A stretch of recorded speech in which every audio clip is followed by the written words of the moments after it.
Good morning all of you. आज आपकी class है E40 जिसमें हमारा सब्जेक्ट है शिक्षण कौशल, जिसको हम टीचिंग स्किल भी बोलते हैं। आज हमारा इसके अंदर नया टॉपिक है शैक्षिक मापन एवं मूल्यांकन। ठीक है, और ये जो आपकी क्लास है ये सुपर टेट के लिए है, स्पेशल तो 2024 के लिए, लेकिन और टीचिंग एग्ज़ाम के लिए भी ये क्लास महत्वपूर्ण है आपके लिए।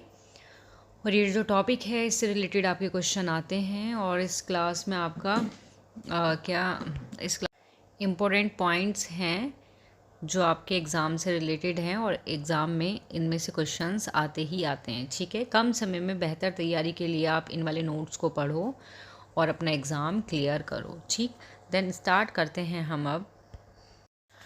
तो हमारा इसमें टॉपिक रहेगा शैक्षिक मापन। ठीक है, कि सबसे पहले हम पढ़ेंगे हमारा जो हेडिंग है, हमारा टॉपिक है, हमारा टॉपिक था शैक्षिक मूल्यांकन है उसका मापन। तो सबसे पहले हम शैक्षिक मापन के बारे में पढ़ेंगे, जिसमें हम पढ़ेंगे शैक्षिक मापन का अर्थ, कि इसका अर्थ क्या होता है। ठीक है, तो इसको हम इंग्लिश में बोलते हैं मीनिंग ऑफ एजुकेशन मेज़रमेंट।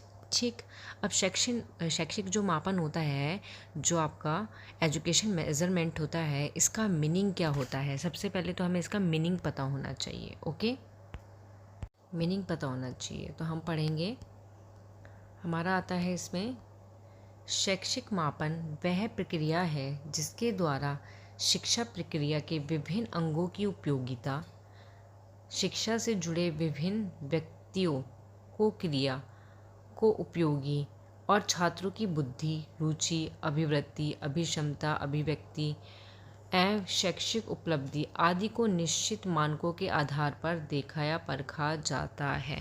तो आपका जो शैक्षिक मापन है, इसका मीनिंग है कि यह एक ऐसी प्रक्रिया होती है जिसके द्वारा क्या होता है, तुम्हारी शिक्षा की प्रक्रिया के जो विभिन्न अंग होते हैं, आपके शिक्षा की प्रक्रिया के जो विभिन्न अंग होते हैं उनकी उपयोगिता के बारे में, और शिक्षा से जुड़े हुए विभिन्न व्यक्ति, जो भी शिक्षा से जुड़े हुए विभिन्न व्यक्ति हैं, की क्रियाओं को उपयोगी, और छात्रों की जो बुद्धि होती है, छात्रों की जो रुचि होती है, उनकी अभिवृत्ति होती है, उनकी अधिक्षमता होती है, शैक्षिक उपलब्धि आदि को क्या करते हैं, निश्चित मानकों के आधार पर देखा या परखा जाता है। किसमें? शैक्षिक मापन में। ठीक है, इसको हम दूसरे शब्दों में एक तरह से ये भी बोल सकते हैं, दूसरे शब्दों में हम ये भी बोल सकते हैं कि छात्र की रुचि, छात्र की बुद्धि, रुचि, अभिवृत्ति, इन सब का जो मापन किया जाता है उसी को हम क्या बोलते हैं, शैक्षिक मापन बोलते हैं। ठीक है, आगे इसमें आता है आपका, इसी में आपका आगे आता है,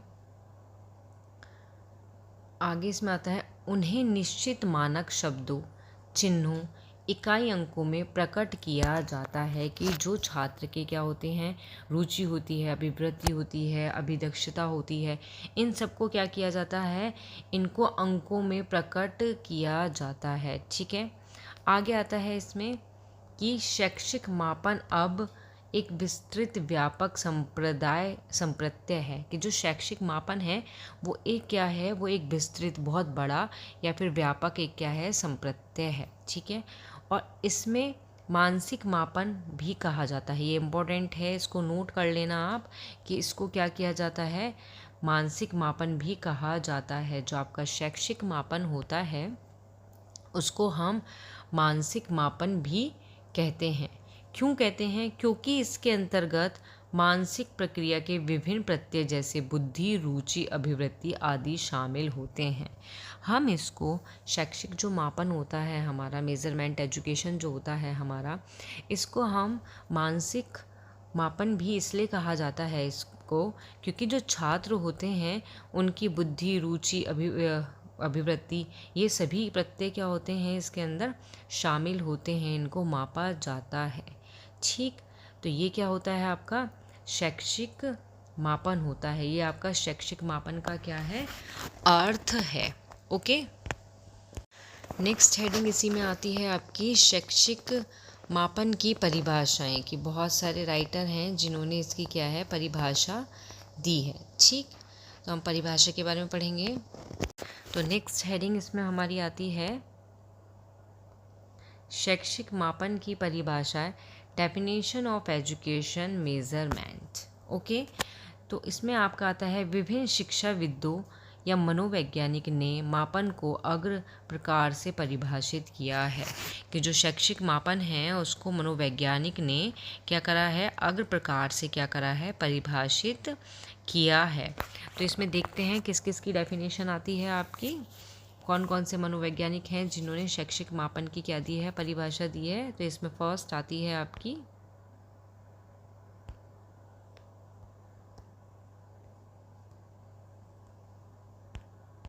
फर्स्ट परिभाषा इसमें आती है आपकी ब्रैडफील्ड के अनुसार। किसके अनुसार आती है,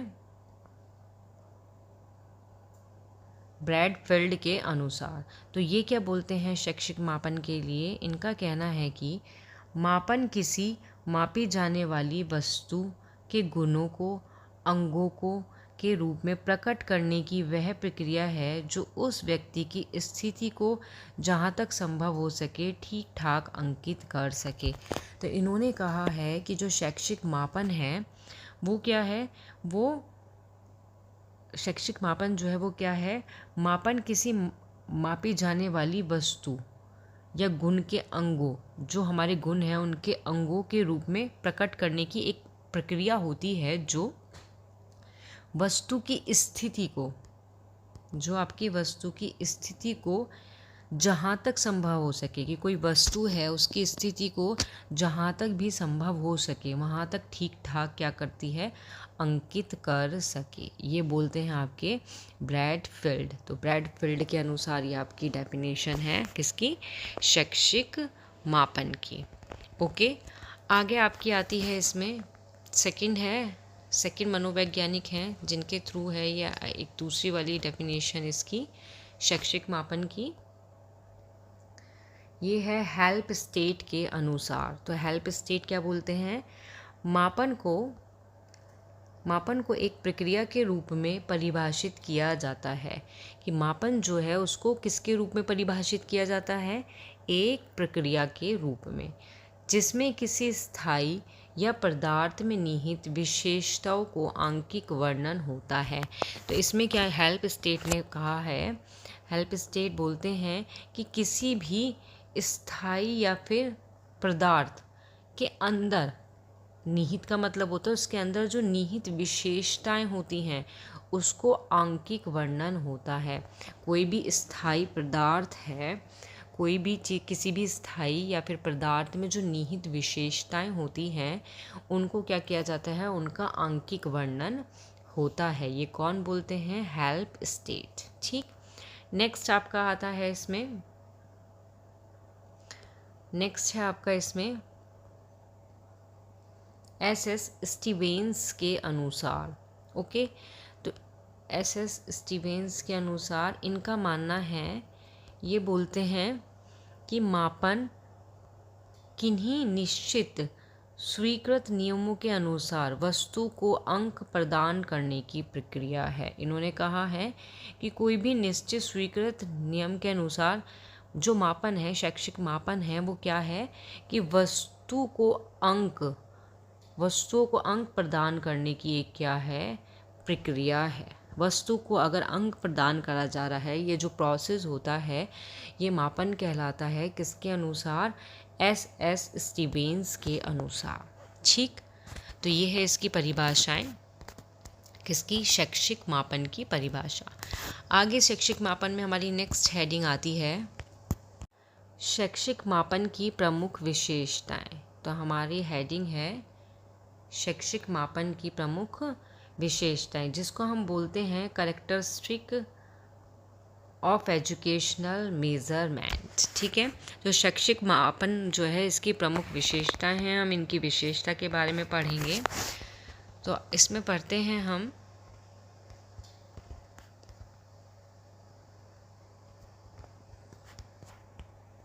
जिसमें हमारा फर्स्ट पॉइंट आता है, जिसमें हमारा फर्स्ट पॉइंट है शैक्षिक मापन आंकिक होता है। ठीक है, शैक्षिक जो मापन है वो क्या होता है, आंकिक होता है। ये मापन है, यहाँ पे बाय मिस्टेक या पापन हो गया, मापन। ठीक है, शैक्षिक मापन, ये है मापन।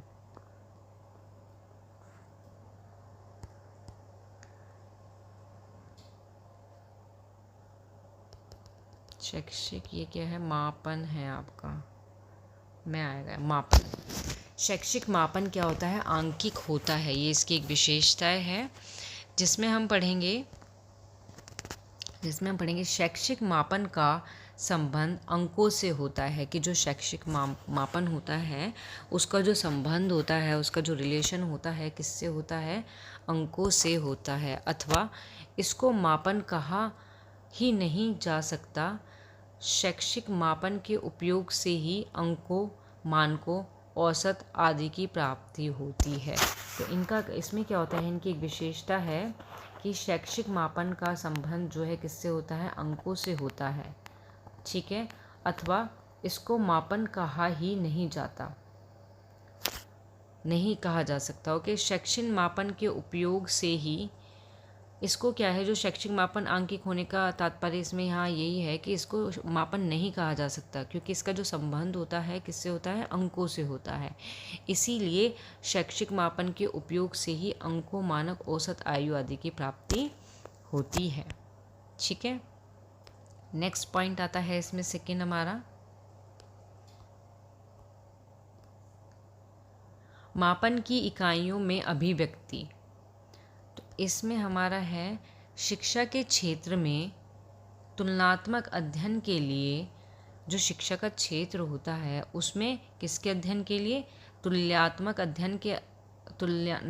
अध्ययन के लिए वास्तविक प्राप्तांकों को किसी समान आधार पर व्युत्पन्न फलाकों में परिवर्तन कर लेते हैं, और प्रमाणित फलाक जो है टी फ्लाक इसके उदाहरण होते हैं। ठीक है, नेक्स्ट आता है आपका 3 पॉइंट आता है आपका, 3 हेडिंग आती है इसमें आपकी,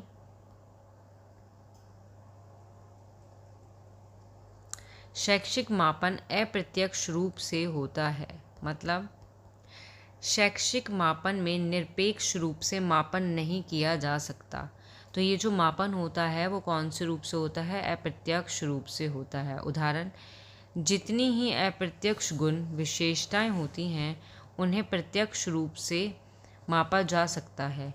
व्यास की लंबाई, भार तो प्रत्यक्ष विशेषताएं हैं। ठीक है, जो व्यास की लंबाई होती है, भार होता है, वो तो क्या होते हैं, प्रत्यक्ष विशेषताएं होती हैं। किंतु बुद्धि, उपलब्धि, छात्र आदि कार्य व्यवहार के आधार पर ही मापा जाता है, कि जो व्यास की जो लंबाई होती है और जो भार होता है वो क्या होता है, प्रत्यक्ष विशेषता है, वो तो लंबाई तो दिखाई देती है ना हमारी। किंतु जो बुद्धि है, IQ लेवल है, जो हमारी बुद्धि उपलब्धि है, जो हमारा छात्र हैं, उनकी जो कार्य हैं, उनका जो व्यवहार है के आधार पर ही मापे जाते हैं। ठीक है, किंतु बुद्धि और छात्र जो हैं उनके कार्य के आधार पर ही मापा जाता है। तो शैक्षिक मापन कैसा होता है, अप्रत्यक्ष रूप से होता है। ओके, फोर्थ हेडिंग आती है इसमें आपकी, फोर्थ हेडिंग है आपकी इसमें, फोर्थ हेडिंग आती है त्रुटिहीन मापन असंभव। मतलब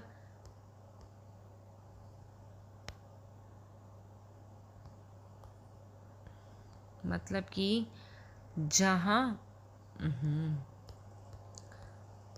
मतलब कि आपका जहाँ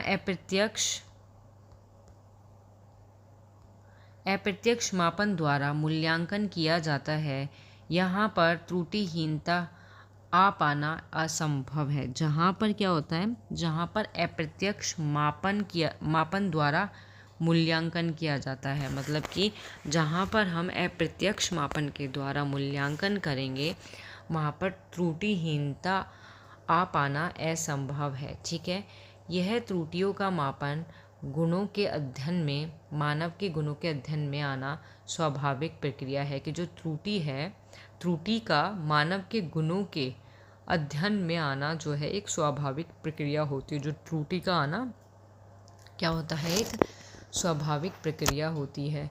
यही बात पर अध्ययनकर्ता के पूर्वग्रह और पक्षपात पर भी प्रभाव आ सकता है, इससे भी शुद्धता पर प्रभाव पड़ता है।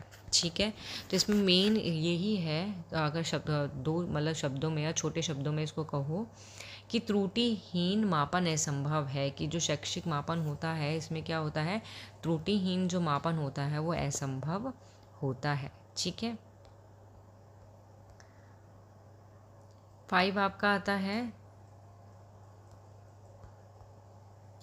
शैक्षिक मापन निरपेक्ष नहीं। मतलब इसमें देखते हैं आपका शैक्षिक मापन के द्वारा प्राप्त अंक, जो शैक्षिक मापन के द्वारा जो प्राप्त अंक हैं या आंकड़े हैं का तुलनात्मक रूप से अध्ययन करने पर कोई ना कोई परिणाम अदृश्य ही प्राप्त होता है। ठीक है। उदाहरण के लिए बताते हैं इसमें कि कैसे होता है कि जो शैक्षिक मापन के द्वारा जो हमारे प्राप्त अंक जो प्राप्त हुए हैं उनका तुलनात्मक रूप से तब हम अध्ययन करते हैं, तुलनात्मक रूप से तब उनका अध्ययन करते हैं तो कोई ना कोई परिणाम अदृश्य ही प्राप्त होता है। अब कैसे होता है, देखो एग्जाम्पल है, यदि एक कक्षा में 4 छात्र 100% अंक प्राप्त करते हैं, ठीक है, इसके लिए उनकी कक्षा के अन्य छात्रों के प्राप्तांक का औसत भी ज्ञात करना पड़ेगा।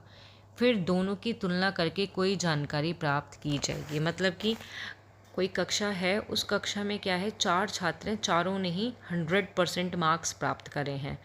अब उनका क्या, अब उनका रिजल्ट तो हम नहीं निकाल सकते क्योंकि चारों को थोड़ा ना फर्स्ट कर देंगे। अब क्या करेंगे, इसके लिए उन्होंने क्या करा, उनकी कक्षा को अन्य छात्रों के प्राप्तांकों का औसत से भी ज्ञात करना पड़ेगा, उनकी कक्षा के अन्य छात्रों के साथ भी। ठीक है। और उसके बाद क्या होगा कि अन्य छात्रों के साथ अन्य छात्रों के प्राप्तांक औसत भी ज्ञात करना पड़ेगा और फिर दोनों की क्या करनी पड़ेगी, तुलना करके ही जानकारी प्राप्त की जा सकती है। ठीक है। अब नेक्स्ट हेडिंग आती है इसमें आपकी शैक्षिक मापन की उपयोगिता की, इसकी उपयोगिता क्या होती है, विशेषता तो हमने बता दी थी। अब हमारी नेक्स्ट हेडिंग आती है शैक्षिक मापन की उपयोगिता और महत्व। ठीक है।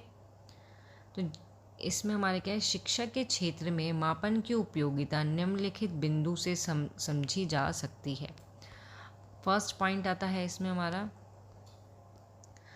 मापन से बालकों के अतीतकालीन अधिगम के अनुभव का मूल्यांकन हो सकता है। शैक्षिक मापन के द्वारा क्या हो सकता है, ये हमारे लिए क्यों महत्वपूर्ण है कि मापन से क्या होता है, बालक के अतीतकालीन, जो बालक का अतीत काल जो होता है, अतीत काल अधिगम के अनुभव, जो उन्होंने सीखा हुआ है उसके अनुभव का मूल्यांकन भी हम कर सकते हैं।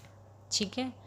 सेकंड पॉइंट आता है इसमें हमारा, मापन से अपनी त्रुटि का ज्ञान होने पर अधिगम व शिक्षण के क्षेत्र में सुधार किया जा सकता है। मतलब कि हमने शैक्षिक मापन किया, शैक्षिक मापन करने से क्या होता है कि अगर किसी छात्र में या बालक में कोई त्रुटि होती है या अपनी कोई त्रुटि का ज्ञान होता है तो हम क्या कर सकते हैं, अधिगम के शिक्षण के क्षेत्र में हम उसका क्या कर सकते हैं, सुधार कर सकते हैं। ठीक है। नेक्स्ट पॉइंट आता है हमारा इसमें थर्ड, शिक्षण विधि का तुलनात्मक अध्ययन करने के लिए मापन का सहारा लिया जाता है। शिक्षण विधि मतलब शिक्षण जो विधि होती है उसका तुलनात्मक अध्ययन करने के लिए हमें किसका सहारा लेना पड़ता है, हमें शैक्षिक मापन का मतलब मापन का सहारा हमें लेना पड़ता है। ठीक है, या लिया जाता है। फोर्थ पॉइंट आता है, मापन के द्वारा ही शिक्षण के क्षेत्र में प्राप्त सफलता को आंका जाता है। तो जो शैक्षिक मापन होता है, इस मापन के ज़रिए ही जो शिक्षण के क्षेत्र में, टीचिंग के जो क्षेत्र में हमें प्राप्त सफलता, जो हमें प्राप्त होती है ना सफलता, उसको हम क्या कर सकते हैं, आंक सकते हैं। ओके। नेक्स्ट पॉइंट आता है इसमें हमारा, मापन को शिक्षा के प्रत्येक क्षेत्र में अंक प्रदान करने, उन्नति की मापन करने, पथ प्रदर्शन, पाठ्यक्रम में प्रगति, परिवर्तन करने के लिए इसकी महत्वपूर्ण भूमिका है। मतलब कि मापन जो होता है हमारा, शैक्षिक मापन जो होता है वो शिक्षा के प्रत्येक क्षेत्र में, शिक्षा के जो भी क्षेत्र होते हैं उन क्षेत्र में अंक प्रदान करने के लिए या उन्नति की मापन करने के लिए या कोई पथ है उसका प्रदर्शन करने के लिए या पाठ्यक्रम जो होता है हमारा, उसमें उसकी प्रगति के लिए या परिवर्तन करने के लिए हमारा क्या है, जो हमारा शैक्षिक मापन है ये क्या होता है, महत्वपूर्ण भूमिका निभाता है। ओके, नेक्स्ट पॉइंट आता है इसमें हमारा 6, छात्रों की प्रगति को विषय विशेष की लोकप्रियता में मापन द्वारा ही मापा जाता है। मतलब कि जो आपके छात्र की जो प्रगति होती है उसके विषय विशेष को, लोकप्रियता को मापन द्वारा ही मापा जाता है। ओके, 7 पॉइंट होता है, समुदाय अभिभावकों को विद्यालय की नीति, उद्देश्य, उपलब्धियों से अवगत कराने के लिए मापन का ही प्रयोग किया जाता है। कि जो समुदाय होता है, जो अभिभावक होते हैं, उनको विद्यालय की नीतियों के बारे में, उद्देश्य, उपलब्धि से अवगत कराने के लिए मापन का ही यूज़ किया जाता है। ओके, 8 पॉइंट आता है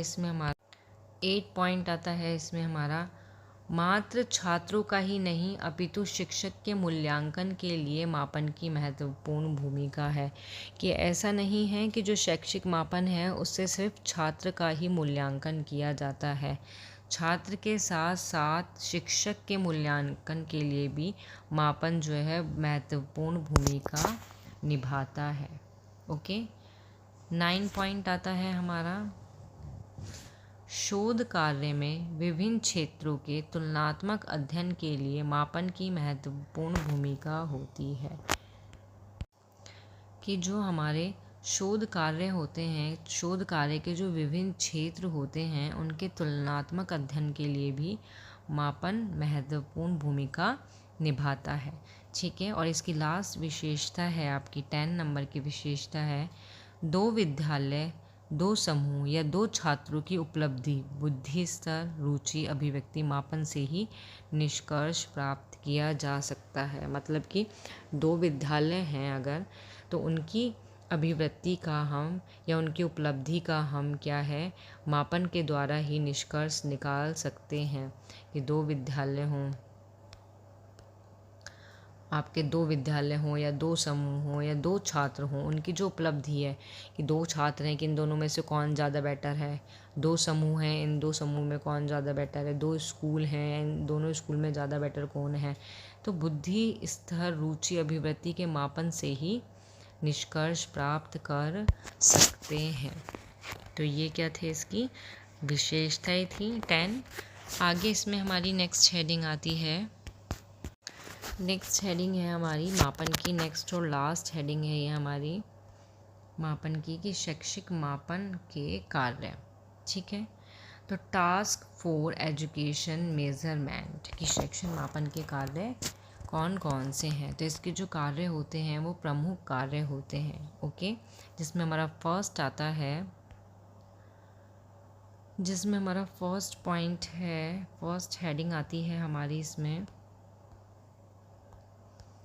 फर्स्ट हेडिंग है हमारी वर्गीकरण। ठीक है, तो इसमें क्या होता है, शैक्षिक मापन के परिणाम के आधार पर, जो शैक्षिक मापन होता है उसके परिणाम मतलब रिजल्ट के आधार पर छात्रों का विभिन्न वर्गों में वर्गीकृत किया जाता है। कि जो शैक्षिक मापन का जो रिजल्ट आता है उसी के आधार पर जो छात्र होते हैं उनको विभिन्न वर्ग में क्या किया जाता है, वर्गीकृत किया जाता है। अलग अलग वर्गों में उनको क्या कर दिया जाता है, वर्गीकृत कर दिया जाता है।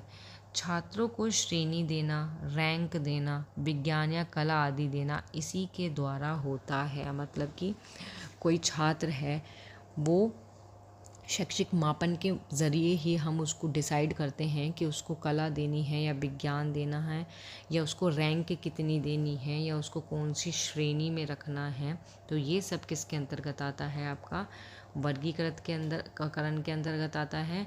और ये क्या है, ये शैक्षिक मापन का एक कार्य है। ठीक है, नेक्स्ट पॉइंट आता है इसमें हमारा सेकेंड, पूर्व कथन। सेकेंड पॉइंट है हमारा पूर्व कथन।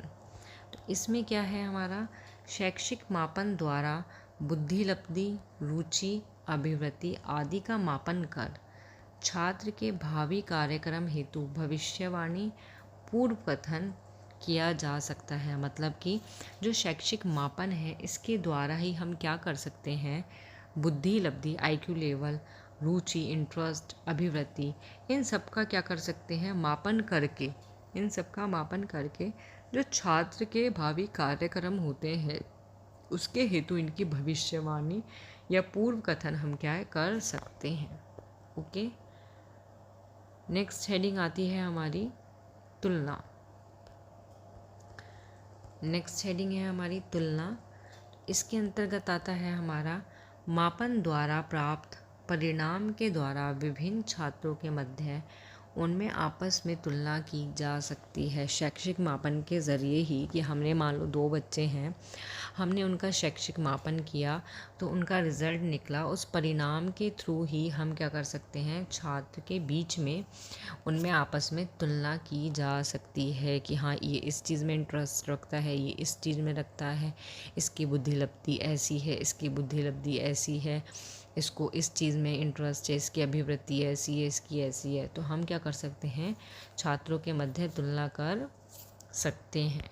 ठीक है, नेक्स्ट पॉइंट आता है इसमें हमारा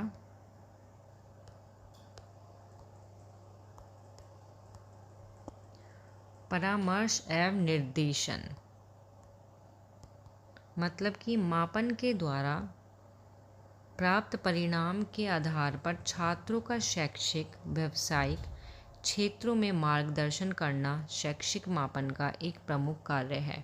तो शैक्षिक मापन का एक प्रमुख कार्य क्या है कि जो छात्र हैं, ये जो छात्र हैं उनका शैक्षिक और व्यावसायिक क्षेत्र में क्या करना, मार्गदर्शन करना ही क्या है, इसका एक प्रमुख कार्य है। ठीक है, नेक्स्ट आता है आपका निदान। नेक्स्ट पॉइंट आता है आपका इसमें निदान। शैक्षिक मापन के कार्य में हमारा नेक्स्ट हेडिंग है निदान। शैक्षिक मापन के द्वारा बालक के अधिगम, अन्य क्षेत्र में आने वाली कठिनाई व समस्या एवं उनके कारणों को जानना शैक्षिक मापन का महत्वपूर्ण कार्य है। निदान के बाद उपचारात्मक शिक्षण की प्रक्रिया अपनाई जाती है। तो शैक्षिक मापन में क्या होता है, इनका एक कार्य के अंतर्गत निदान भी आपका पॉइंट आता है।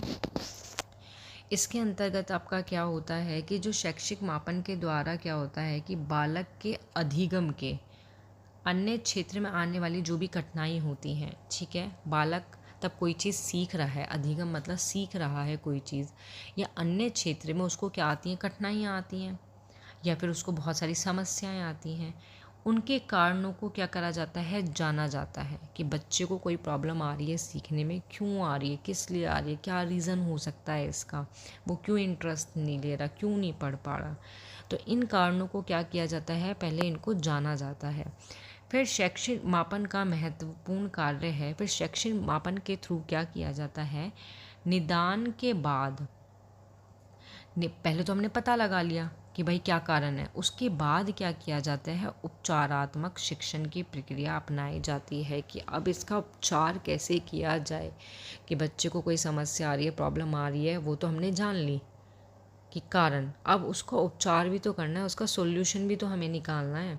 तो ये सब हमारा किसके थ्रू हो जाता है, शैक्षिक मापन के थ्रू, क्योंकि शैक्षिक मापन ही एक ऐसी कार्य है, एक महत्वपूर्ण क्रिया है जिसके द्वारा हम इसको कर सकते हैं। ठीक है, नेक्स्ट पॉइंट आता है इसमें आपका अन्वेषण। नेक्स्ट पॉइंट है आपका अन्वेषण। अन्वेषण, ओके।